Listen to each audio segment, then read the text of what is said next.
John had been working hard at his job for years, and finally his efforts had paid off. He had been promoted to a management position, and his first task was to attend a conference in a different state. He was thrilled, not only because of the promotion, but also because it was his first time flying. He arrived at the airport early, eager to start his journey. As he boarded the plane, he couldn't help but feel a little nervous. However, he quickly settled into his seat and began to relax. The flight was smooth, and John started to feel more at ease. Suddenly, there was a loud explosion, and the plane shook violently.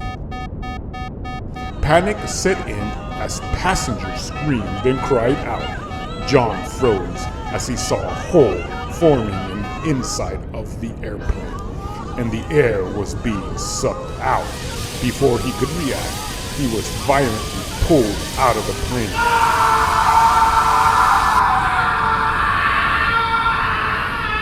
And into the open sky.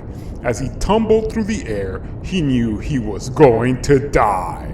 The ground rushed up to meet him, and he hit it hard, his body broken and lifeless. The tragedy of the plane crash made headlines. Yeah, we have a part of the aircraft missing, so we're going to need to slow down a bit. The number one engine failure.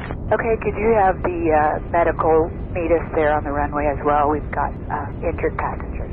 Injured passengers, okay, and is your airplane physically on fire? No, it's not on fire, but part of it's missing. They said there was a hole and someone went out. I'm sorry, you said there was a hole and somebody went out? It doesn't matter, we'll work it out there. So the airport's just off to your right, report it in sight, please. Inside. And John's family and colleagues were devastated by the news. But what they didn't know was that John's death was not the result of a mechanical failure or an accident.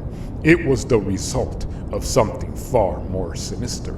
As it turned out, John's promotion was not entirely deserved. He had been chosen by a secret organization that was experimenting with a new form of mind control.